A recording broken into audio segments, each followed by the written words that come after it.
What is going on, y'all? On Warren Cars, back again with another car buyer's guide. Get this mic real quick. What is going on, y'all? On Warren Cars, back again with another car buying guide. And today, let me fix this real quick. There we go. And today, we are going to be going over the Maserati GranTurismo. So what is the Maserati GranTurismo? It is their 2+2 coupe. They originally had the, man, I don't even know what it's called. The old Maserati coupe. It had a couple different names, but that was like early 2000s. This came out 2007, 2008, and it debuted with a 4.3 liter V8 engine and an automatic transmission. This car was really expensive when it came out. However, they have depreciated to really affordable prices now, and they are supreme values in my opinion. A lot of people think that these Maseratis are super unreliable, and they do have some faults, not gonna lie, but the drivetrain on these cars are pretty solid, and that's what matters. Most of the problems come from like the interior pieces, trim, stuff like that. But it is an Italian car, so you're gonna have to deal with stuff to do in the reliability aspect, obviously. Yeah, the Maserati GranTurismo is a super beautiful car. Look at it. It's like one of the best proportioned cars I think that was ever produced. A lot of people think the wheelbase is way too long. I think that adds to just the amazing like side silhouette view you have of this car. Is just, it's one of the best. Especially in my opinion, these earlier model years like 2009, they just look so clean. The later model years look a little bit more cluttered, a little bit more sporty, but these ones have such a clean design. So let's get on to some announcements. Again, I'm doing 5 days of videos this week, 5 car buying guides for y'all. Putting in that work, but we're gonna get it done.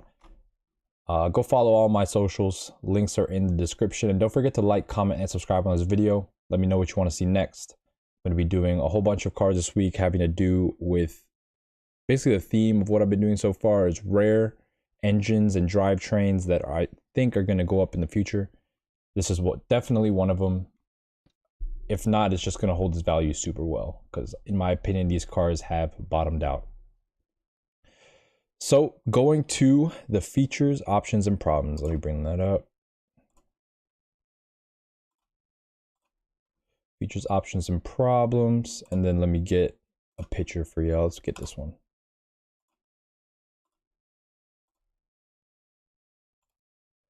Resize this to, let's put 80. There we go. Perfect. Okay, cool. So we got the features, options, and problems, and we got a nice little picture. Let's start off with the feature of this car. I briefly mentioned some of them, but we'll get into some specifics. Not too much in terms of features. We'll get into that with the model year changes, with the options.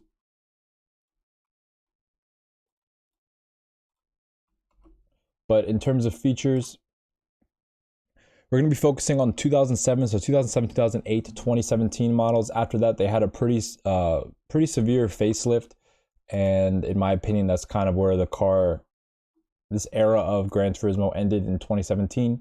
You have two engines, the 4.3 liter and the 4.7 liter. All standard GranTurismo models have the 4.3 liter. The 4.7 liter is in all the rest of the models. So you have the S, you have the Sport, you have the MC. Those are all going to have the 4.7 liter. The 4.3 makes 399 horsepower around and 339 pound-feet of torque. The 4.7 liter makes around, or at most, 454 horsepower and 384 pound-feet of torque. That's going to be for the MC model. The S and the Sport Automatic are all going to be kind of in the middle of this range. We'll get into specific numbers in a minute. 0 to 60 for all of them is around 5 seconds. Of course, the MC, the top of the range, is going to be quicker than the standard, but they all revolve around 5 seconds. It's available in coupe and convertible. Today, we're only going to be looking at coupes. I'm not a fan of the convertibles. These cars, they come with standard in America, aside from 2009. We'll get into that. But basically in 2009, they made 300 units of the S model that actually came with the F1 transmission. but all the rest of the model years and models came with the automatic, including the MC in America. So let's get into the options and basically the trim packages that we're going to be looking for today. So I'm going to put up trim package or the trim packages, and then I'm going to put up the options that are typically seen. These options only came from, these are one model year of options, so it's not going to be you know, completely encapsulating the entire options list, but it gives you a feel of what options they do have. There are a bunch of a la carte options for this car. It is a Maserati, so of course they're going to have options. That's where, you know, that's how they sell the cars in options. Let's make this a little smaller.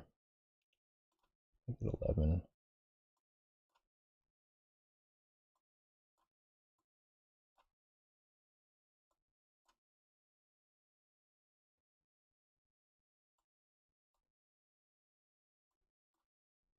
I'm so confused every time this happens.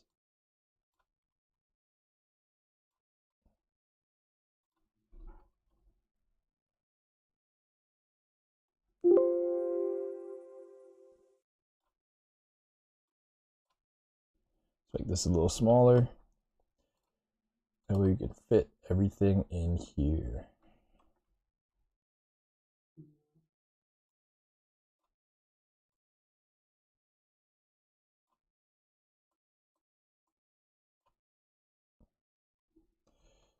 And we'll make it a little bit smaller again. We'll put on 8. Dang, is that?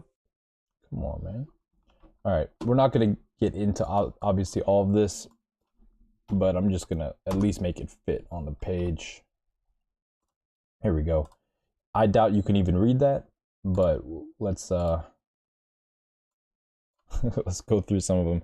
So we have the wheels. There's a bunch of different wheel options. You'll see a bunch when we look at the ads. You can get your calipers painted, obviously, in whatever color you want. You can also pay 600 euros for a spare tire. For exterior options, we have car cover, metallic paint. All these paint finishes have their own price, and we have black side skirts as well.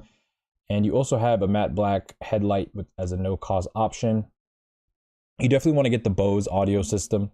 Front seat comfort pack also. Most of these should come standard on most cars. You want to make sure that you have at least these base options. Alcantara, I mean, the interior has a bunch of different options. You can have your Alcantara headlining colored, so it doesn't have to be just black. High gloss interior trim, carpet color, upper lower dashboard color. Basically all the colors of all the pieces in the interior as well as the materials. You can get a TPMS system. Hopefully your car has this. And the MC Sportline in America, the MC was not changed as much as the European and the rest of the world models. As I mentioned before, they came with automatic transmissions. However, in the rest of the world, you were able to get an F1 transmission with every GranTurismo. With every GranTurismo package, you could get the F1 transmission as an option, but in America, it's just simply carbon pieces as well as rear and front bumpers. That is going to be the difference in the MC Sportline. You'll see a lot of cars in America titled as MC when they're actually just sport cars. So I'll go back to the trims. We have regular, which is the non-denoted cars. They're just going to be Maserati GranTurismo. You have the S, which so basically the S, aside from 2009, was able to come with the F1 transmission. So this is why you have the S. The S automatic is basically an S in every other year, but 2009. These specifically came with the automatic and also had a different tune on the engine, so the power numbers are a little bit different. We're about to look at those in a second. You have the Sport, which replaced the S and the S automatic, and then you have the MC Stradale. In America, it's called the MC. In the rest of the world, it's called the MC Stradale. And in America, it was pretty much limited to carbon fiber and body kit options. In the rest of the world, as I mentioned, you were able to get an F1 transmission on the MC as well. So let's go to Wikipedia real quick, and we're going to just take a look at the different power numbers as well as transmission options for these cars. As you can see, we have the GranTurismo, we have the S, we have the S Automatic, the MC Stradale, and the Sport. These Grand Cabrios are going to be the convertible models, and the Grand Cabrios come standard with the 4.7 liter. So if you're interested in getting a convertible, just know that you are always going to have the 4.7 liter engine. As you can see, the regular GranTurismo from all model years has the 4.3 liter as standard. The 4.3 liter in the regular GranTurismo makes 399 horsepower. In the S, the 4.7 makes 434 horsepower up to 2011, and from 2011 to 2012, they bumped it up to 444 horsepower. The GranTurismo S Automatic is going to have 434 horsepower for all model years. The S Automatic was only available from 2009 to 2012. And in 2009 and 2012, the S and the S Automatic, as I mentioned before, got combined into the GranTurismo Sport, which has 338 horsepower, more than both of those trim levels. Which is interesting because the MC Stradale shares the same power as the GranTurismo Sport if you get one after 2013. So the 2013 GranTurismo Sport and 2012 Sport and 2013 Stradale have the same power numbers. The only difference is the body kit. And so I was mentioning before is a lot of people actually they label these GranTurismo Sports as MC Stradales, and the only way to tell the difference is the rear bumper. In the regular Sport, the exhausts are actually located on either side, and on the MC Stradale, the exhausts are located up in the middle, and they're closer together, and they're circular pipes. So we'll be on the lookout for that. As I mentioned before, we're not going to be doing Grand Cabrios. I can't even say that word. We're not going to be doing Grand Cabrios simply because I'm not really interested in convertibles. And as I mentioned before, the only model year that comes with the ZF or the F1 transmission in America is the GranTurismo S in 2009. The rest all came with the ZF 6-speed automatic, no matter what trim level you get. So we can see the 0 to 60 times, they all kind of revolve around 5 seconds. The slowest being obviously the 4.3 liter engine cars at 5.2 seconds, and the fastest being the GranTurismo MC Stradale at 4.5 seconds. So let's get on to the problems with this car. There are a few. It is a Maserati, so there are going to be some issues that lead to, the reasons why these cars are so cheap, because there's always a reason why. Let's get an actual real font size here.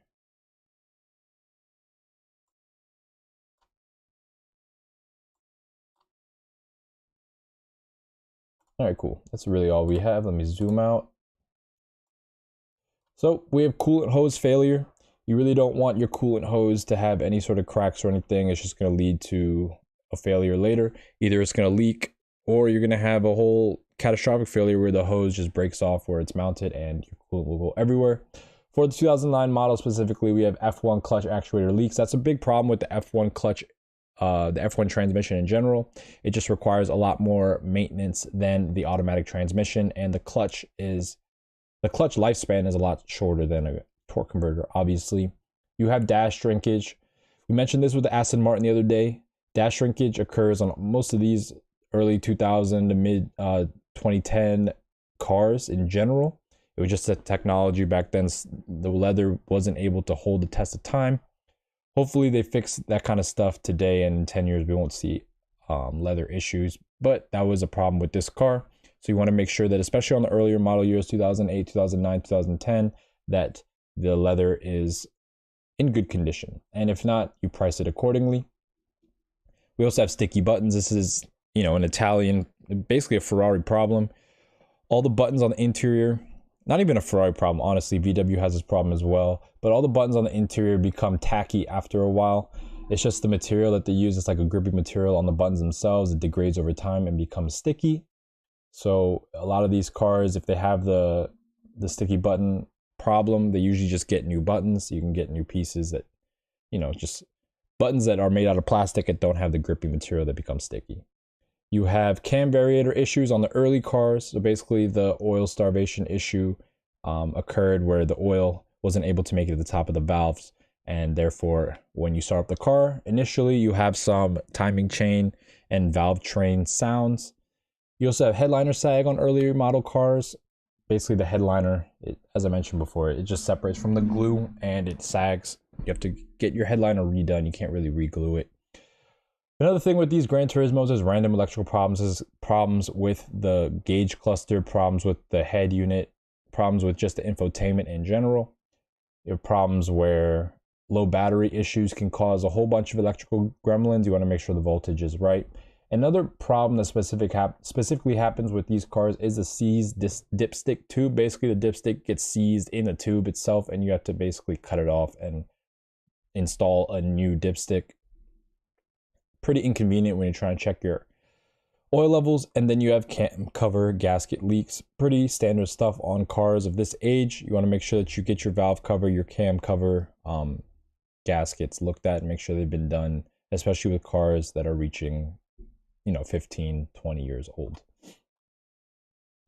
So that pretty much covers the problems we're going to be looking for on the ads today. You just want to make sure that these things have been taken care of and the car generally is in good condition. You can tell how well these cars have been taken care of from these interiors. These Maserati interiors don't hold up to abuse very well. So if you find one that has a lot of wear and tear on the interior, you can basically assume that it's been driven pretty hard and you probably want to stay clear of it. But if it is pretty clean, either you can assume that. Another thing on the flip side is that you want to get a car that has been driven often, because one thing with these cars is that, they're semi-exotic cars. So a lot of people who own these cars just let them sit. It was part of a collection. You don't want to get a car that's been sitting a long time. This is where all the hose failure and the brittle pieces of the engine components, not the engine itself, obviously, but components surrounding the engine start to fail. So you just want to make sure that you have a car where you can look at the history and see that it's been accumulating a steady amount of miles over time. Moving on to the ads, we're going to first look at Facebook. Here we have a 2008 Maserati GranTurismo Coupe, standard model, 4.3 liter car, or 4.2 liter. I'm sorry, I've been saying 4.3 liter.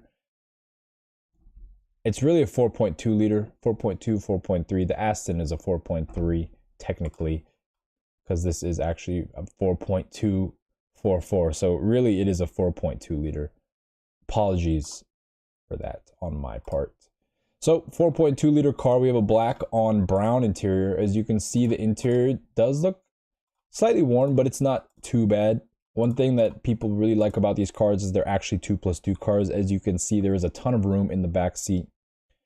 When you're looking at cars like this, you really want to make sure that you can get the most unique spec possible. A lot of them came in standard spec, so things like this, black on brown, will work out well in resale, like later down the road.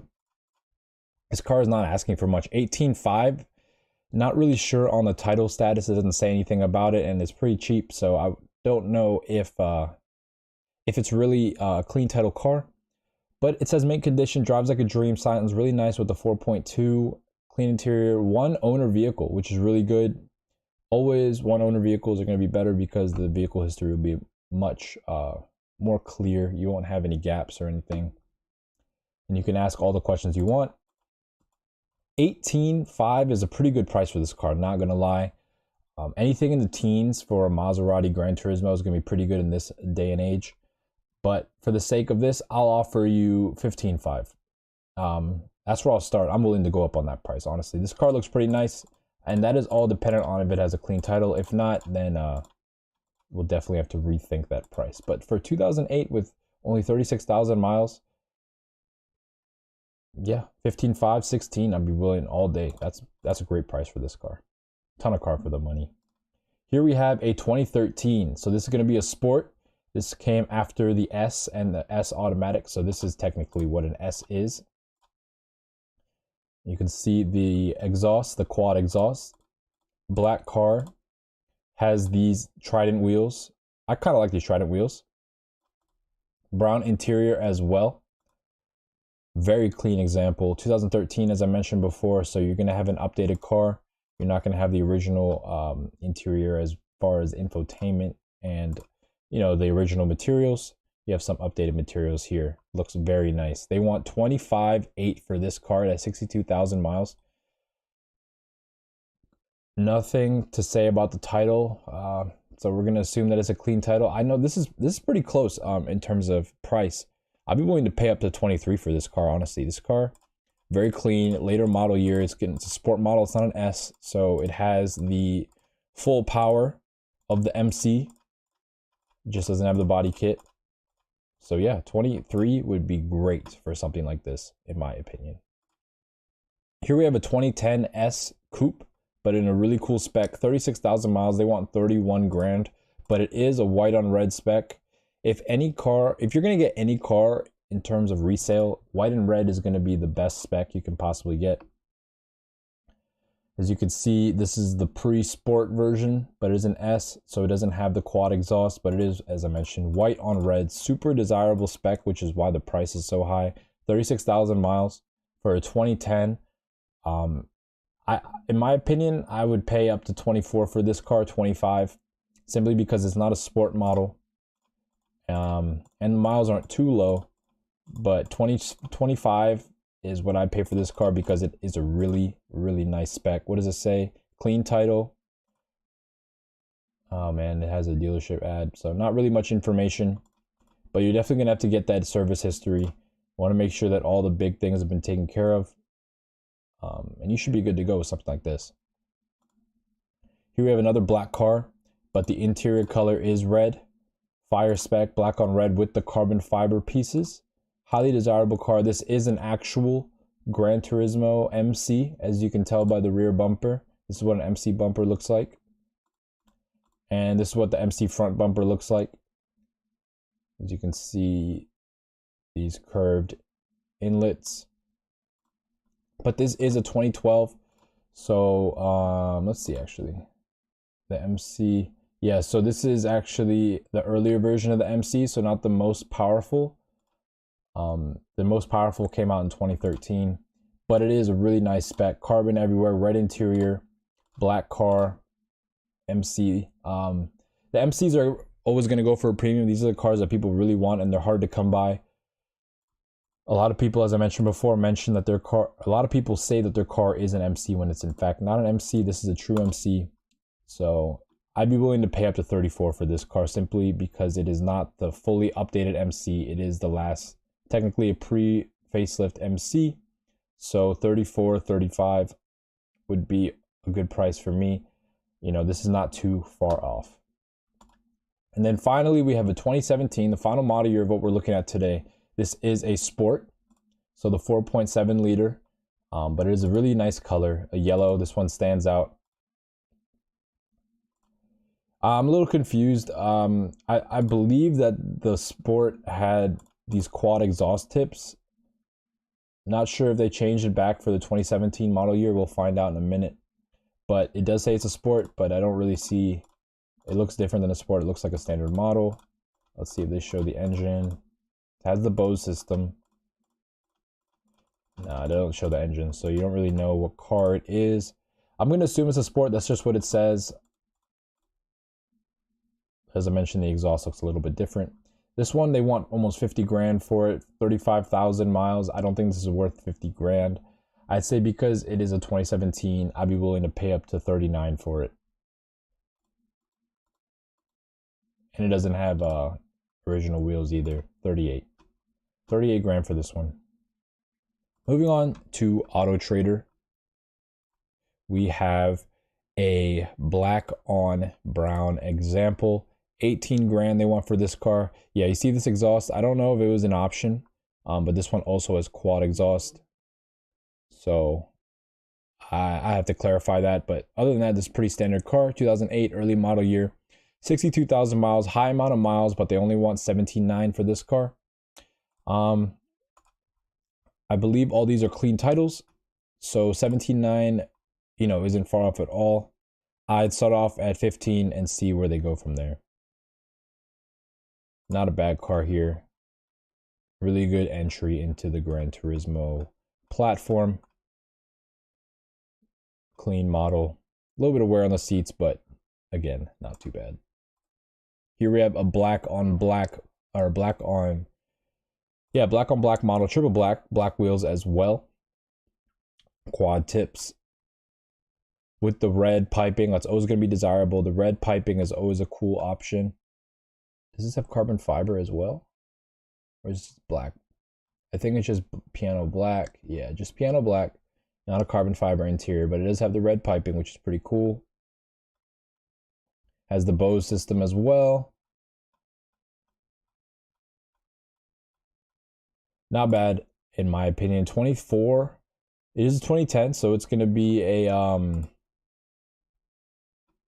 It's not an S, is it? Nope. So it's 2010. So it's a little bit later. It's not going to be the early model years, 2008, 2009. But it is pre-2011, so it's before all the major improvements that were made to the car. So basically this is going to be a top of the line first version. Not bad. 24 grand, as I mentioned before. I'd be around 20 for this car. It's a 2010, 40,000 miles with a cool spec. 20 is where I'm at. We have another black car with another black interior. Different wheels though. This is a 2011. See, this one has the different exhaust pipes. So I'm not sure what the 4 tips are versus the 2 tips. Again, red piping on the interior. 2011 car. Let's see what this... I want to see the interiors, if they changed at all between 2010 and 2011. I don't think so. So that's what the 2010 looked like.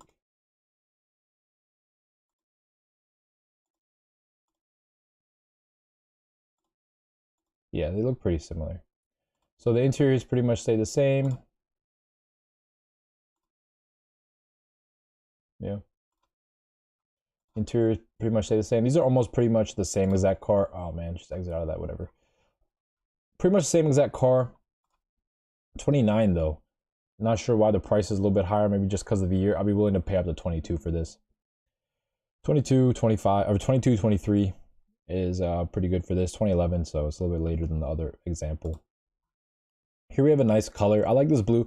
One thing I really don't like about these GranTurismos though is just the stock wheel fitment. It looks horrible. If these cars came with proper fitment, I bet the resale value would be 15% higher. Like, these look really weird with the fitment they have from the factory. The wheels look way too small and they're way too inset. Similar to like the C8 Corvette, the Stingray, just the factory stance is just horrible on these cars. Getting back to this, we have a 2016 blue example with, as you saw earlier, a brown interior, blue and brown two-tone interior. This is a yacht spec car. It's what I would call yacht spec, blue and brown. In my opinion, super desirable. This would be something that I'd really like to own. Look at that. It has a blue Alcantara headliner. That is so cool. Blue calipers. This is just something that is just a collectible at the end of the day. 38.5 is what they're asking, and it has 40,000 miles, but it is a 2016. I would be willing to pay up to 34 for this car. 34 is where I'm at. Pretty close. They're not too far off. Very beautiful example. Very beautiful. And here we have our final example for Auto Trader, a red on red 2016. It says it's an MC. I don't believe it. I believe this is simply a sport, and that's what I see here. So we have a 2016 Sport, red on red, super cool spec here. Red calipers as well. This would be something that I'd really like to have. Red on red, always going to be desirable, always going to be able to... Yes, it says MC Sport line in here. I think this is just a regular sport. The true MCs, I'm going to just stick to it. The true MCs have the center exhaust. This interior looks insane. This literally matches the outside paint. Red and black, carbon trim interior. This is such a beautiful example. This car is amazing. 2016, only 10,000 miles. They want $58,000 for this car. It is an amazing spec, but 58 is way too high for me. I mean, the miles in the spec, I'd be willing to pay 45, man. That is super high, but 45 for me is a lot, especially for GranTurismo. But that's as much as I'd be willing to pay for this. 45 grand, red on red, 2016 Sport. Yeah, that's 45. Can't really do more than that. Hey, what's good, y'all? 3 live viewers in the chat. Say what's up. Type something into the chat. Let me know that you're alive and sentient and not just a bot. Let's see. Car Gurus, our final place we're gonna look for ads. We have a 2009 example. They want 18.9 for it. Black on brown car, or black on black, excuse me, with the brown wood trim. This is pretty cool. I haven't seen this brown wood trim on a black car. Doesn't look that bad. Kind of reminds me of my Lexus in terms of just the spec. But 18.9. It's 2009, not the first model year, so you're not going wrong there. It does have the quad tips. I think the quad tips look cool in my opinion. 67,000 miles though. It's kind of a high mile car, but they are asking only 18.9. For something like this, I try to just start off at 15.5 and work my way up from there. The max I'd be willing to pay is probably around 16.5. 16.5 for this car will be pretty sweet as long as you make sure that it has had some service. Make sure that, you know, the regular stuff is done, no leaks or anything like that. But it is an early model year, so you're going to have a little bit more problems in terms of, you know, electrical issues compared to the later ones. Here we have a 2009, but this is an S model. Again, quad tip, silver car with a black interior. You don't really see the interior, but this car, in my opinion, is one of the best looking versions of the GranTurismo. It's clean, it's simple. It's just elegant. These wheels too look really nice, but it's not overly styled. The first model year of the S is probably one of my favorites. 27.5, they want 35,000 miles. I'm probably around the $23,000 mark for a car like this. I don't really know what options it has, so 23 would be around what I'm at for this specific spec car. Here we have a 2012 S model. So 1 year before the, let's see, let me make sure. I don't want to speak. Yeah, 2012. So basically the 2012 is supposed to be a sport, but this one calls it an S. Is there a, there's auto check. It doesn't really say the trim, it probably won't. Oh, this is an S Automatica 2012. Yeah, okay. So it's the last model year of the S Automatic.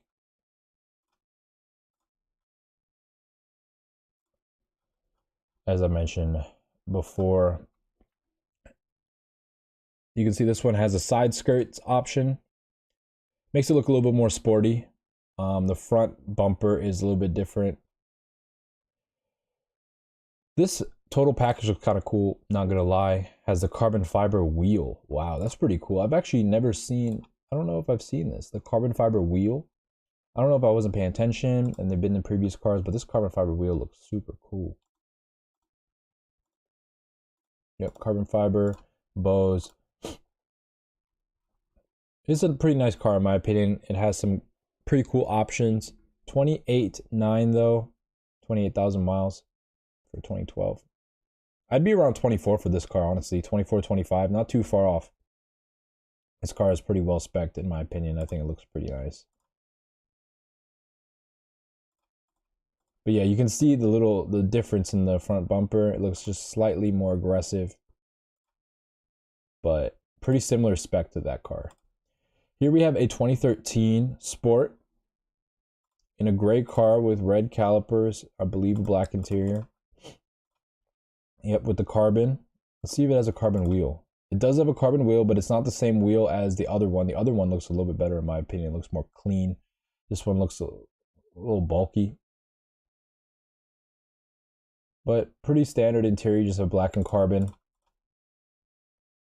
See, they all say MC Sportline, even though they're just sports. That's how they confuse. So it's actually not the people's fault. It's Maserati's fault for confusing their customers by saying MC, even though it's not true MC Stradale. It does have the same MC Stradale front grille. However, the rear is not the same, and it says MC Sport and not Stradale. Carbon fiber is cool though. Front bumper is cool. 2013, they want 32, almost 33 for this car. 56,000 miles. Hell no. I'd say around 28. You know, they're not far off, but the miles are pretty high, even though it is a high spec car. So 28 is the max I'd pay for something like this. It is a 2013 Sport, so it is the highest power. Yep. 338 horsepower.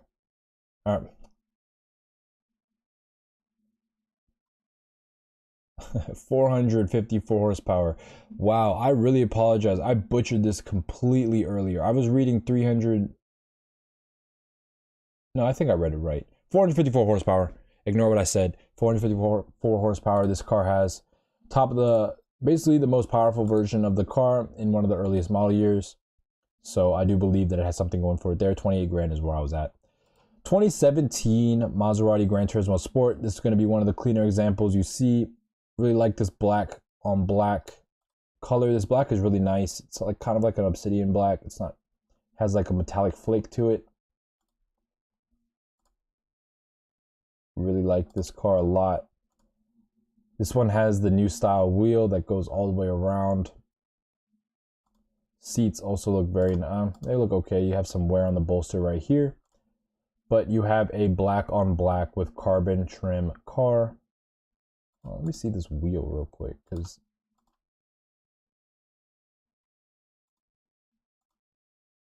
yeah, these are different wheels.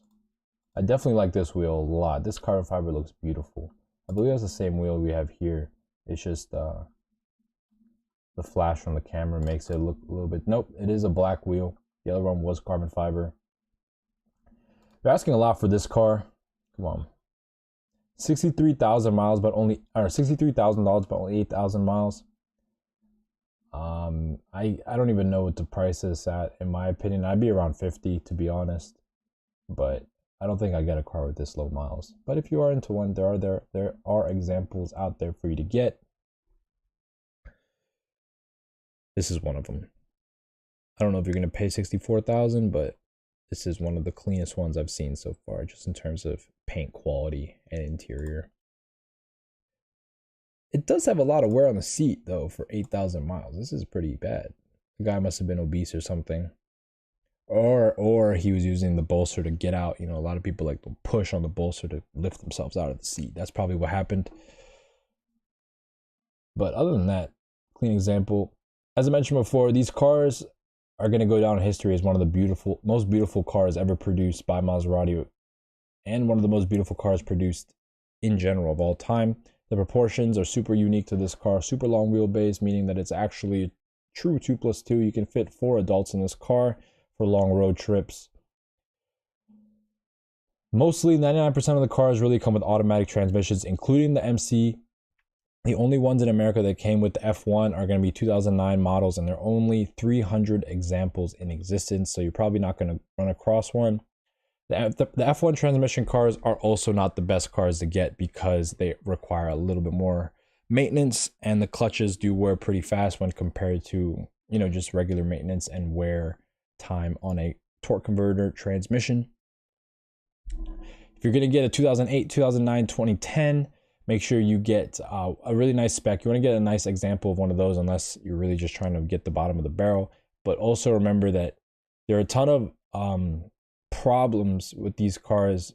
Not a ton, but a lot of the problems that occur are little problems, right? They're fine if there's a few of them, but if you get a bottom of the barrel car, you're going to have all the little problems possible. And it's just going to add up to not only being really inconvenient to have your car down all the time to fix, but also price. These cars were really expensive when they started off. When they came out, they were super expensive, meaning the repairs are still going to be expensive. You really don't want to get yourself involved in a car that needs a ton of repairs because you're going to probably spend a good portion of what you spent on the car just to fix it. These are Italian Ferrari based cars from the early and mid 2000s. You want to make sure that you do your due diligence. Always get a PPI on something like this. You don't really want to take any risks or play any games or something, especially a Maserati. So that wraps up my buyer's guide for today. I really hope you guys enjoyed that information. We're going to be coming back tomorrow. Let me see what we got for tomorrow. I have it written down here. For tomorrow, we are going to do, I think I'm going to do the 997 Carrera 4S. 997 Carrera 4S is an interesting car. In my opinion, the 996 4S, well, obviously the 993 4S is going to be the best looking 4S. The 996 comes in a close second simply because of its rear. The front of the car doesn't look too nice. In my opinion, just the runny egg thing, not for me. But the rear of the 996 4S is one of the best looking rears for the 4S. Just the light bar, the proportions, it looks so clean and simple. The 997.1 4S carried the light bar. The 992 or 997.2 4S dropped the light bar. However, the 997.2 4S got the PDK.